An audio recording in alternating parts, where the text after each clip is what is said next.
Louvado seja nosso Senhor Jesus Cristo, para sempre seja louvado. Salve Maria, Mãe da Misericórdia. Estamos chegando neste sábado, dia 6 de agosto de 2022, com a nossa Academia Espiritual.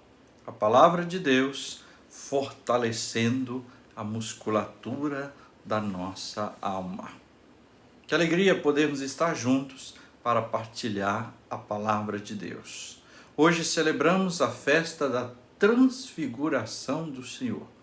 Aquele dia em que Jesus levou consigo Pedro, Tiago e João para o alto da montanha. E lá revelou todo o seu brilho, toda a sua divindade para eles. Papa Bento XVI, comentando sobre a transfiguração do Senhor, numa homilia, diz o seguinte: no rosto transfigurado de Jesus brilha um raio da luz divina. A transfiguração manifesta-se como uma antecipação do mistério pascal.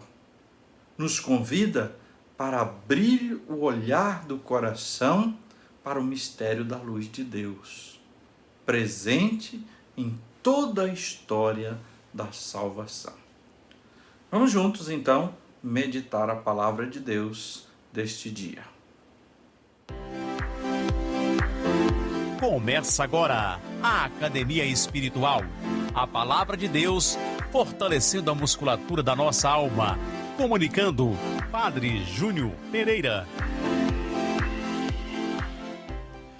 Neste dia da transfiguração do Senhor, para este ano litúrgico chamado ano C, cada ano é um evangelho, tem o ano A, o ano B e o ano C, e aí depois retoma de novo o ano A. Então, para este ano C, o texto litúrgico que nos é proposto é de São Lucas, no capítulo 9, versículos de 28b ao 36. Proclamação do Evangelho de Jesus Cristo segundo Lucas. Glória a vós, Senhor. Naquele tempo, Jesus levou consigo Pedro, João e Tiago e subiu a montanha para rezar. Enquanto rezava, seu rosto mudou de aparência e sua roupa ficou muito branca e brilhante. Eis que dois homens estavam conversando com Jesus. Eram Moisés e Elias. Eles apareceram revestidos de glória e conversavam sobre a morte que Jesus iria sofrer em Jerusalém. Pedro e os companheiros estavam com muito sono. Ao despertarem, viram a glória de Jesus e os dois homens que estavam com ele. E quando estes homens se iam afastando, Pedro disse a Jesus: Mestre, é bom estarmos aqui. Vamos fazer 3 tendas, uma para ti, outra para Moisés e outra para Elias. Pedro não sabia o que estava dizendo. Ele ainda estava falando quando apareceu uma nuvem que os cobriu com sua sombra. Os discípulos ficaram com medo ao entrarem dentro da nuvem. Da nuvem, porém, saiu uma voz que dizia: Este é o meu filho, o escolhido. Escutai o que ele diz. Enquanto a voz ressoava, Jesus encontrou-se sozinho. Os discípulos ficaram calados e naqueles dias não contaram a ninguém nada do que tinham visto. Palavra da salvação. Glória a vós, Senhor. Queridos irmãos, queridas irmãs, então temos aí este texto da transfiguração. Jesus sobe ao monte com os 3 discípulos e ali manifesta a sua glória. Muitos estudiosos vão dizer que Jesus fez isso para fortalecer na fé dos discípulos, para que eles fossem capazes de suportar o mistério da cruz, da paixão que Jesus iria sofrer. Mas essa realidade também a gente chama de cristofania, ou seja, Jesus antecipou para os discípulos a manifestação de quem ele era, o Cristo, o Messias de Deus, né? E ele revela na humanidade dele a sua divindade. É como se Jesus tirasse o véu da humanidade que cobre a divindade, porque ele é verdadeiro Deus e verdadeiro homem. Assim, os discípulos puderam ver Deus face a face, viram Jesus. Os discípulos puderam conhecer o verdadeiro Jesus, que eles ainda não conheciam, e ficaram assustados, atônitos, até porque eles também tinham essa concepção do povo da época: ninguém pode ver Deus face a face e ficar vivo. Então, foi estupendo aquele encontro. Apesar de não darem conta de tudo, mas vivenciaram e até desejaram continuar ali naquela visão.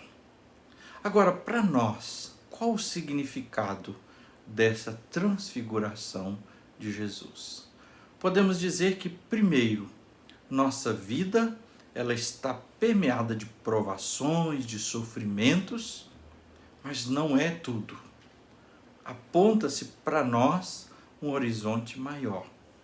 Assim, em Jesus, nós também seremos transfigurados um dia. Então, às vezes, o horizonte da fé parece desaparecer diante da dor, diante do humano e trágico que temos que passar. No entanto, essa não é a realidade completa da nossa existência.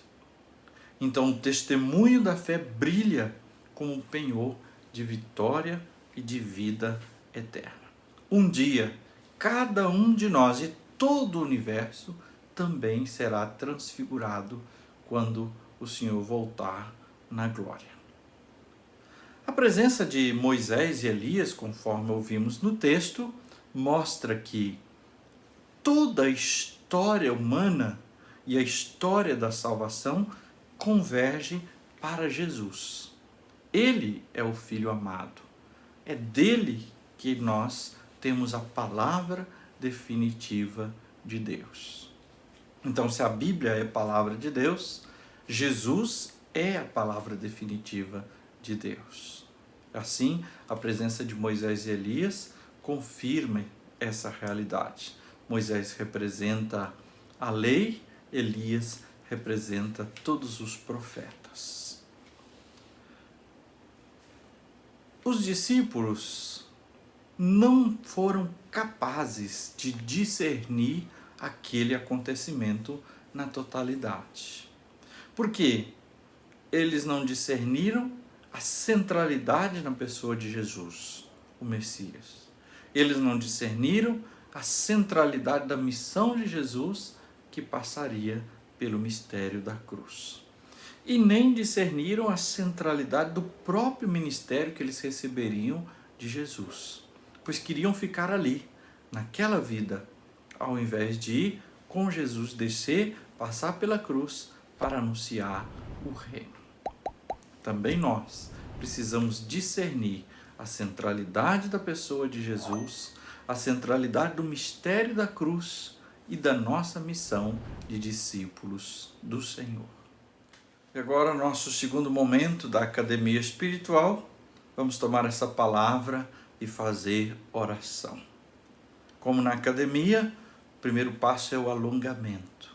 Coloque-se na presença de Deus, acenda uma vela, pegue uma música, coloque seu coração na sintonia do coração de Deus. Invoque o Espírito Santo. Segundo passo, o aquecimento. Essa palavra de Lucas, no capítulo 9, versículos 28b a 36, nos faz um apelo. Na voz que vem do céu, revelando Jesus. Este é o meu Filho amado, meu Filho amado.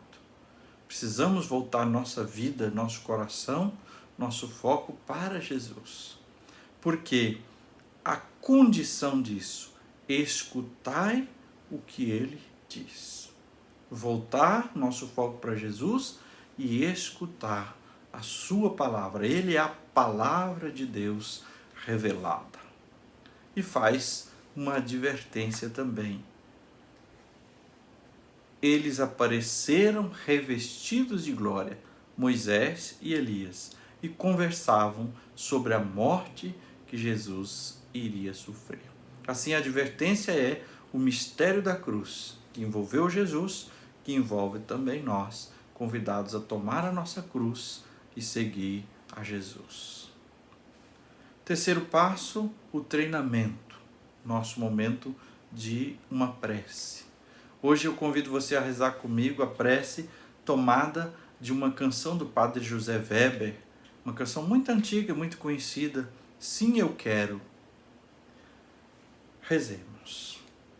Sim, eu quero que a luz de Deus que um dia em mim brilhou jamais se esconda e não se apague em mim o seu fulgor. Sim, eu quero que o meu amor ajude o meu irmão a caminhar guiado por tua mão, em tua lei, em tua luz, Senhor. Esta terra, os astros, o sertão em paz, essa flor e o pássaro feliz que vês, não sentirão, não poderão jamais viver essa vida singular que Deus nos dá. Em minha alma cheia de amor de Deus, palpitando a mesma vida divinal, há um resplendor secreto do infinito ser, há um profundo germinar de eternidade. Sim, eu quero que a luz de Deus que um dia em mim brilhou jamais se esconda e não se apague em mim o seu fulgor. Ilumina, Senhor, o nosso coração e a nossa vida. Amém. E agora a bênção de Deus. Que o Senhor te abençoe e te guarde. Que Ele esteja acima para abençoar, atrás para guardar, à frente para guiar, ao lado para acompanhar. Que Ele volte o seu rosto e dê sua paz e sua bênção. Que ela desça abundantemente. Em nome do Pai, e do Filho, e do Espírito Santo. Amém.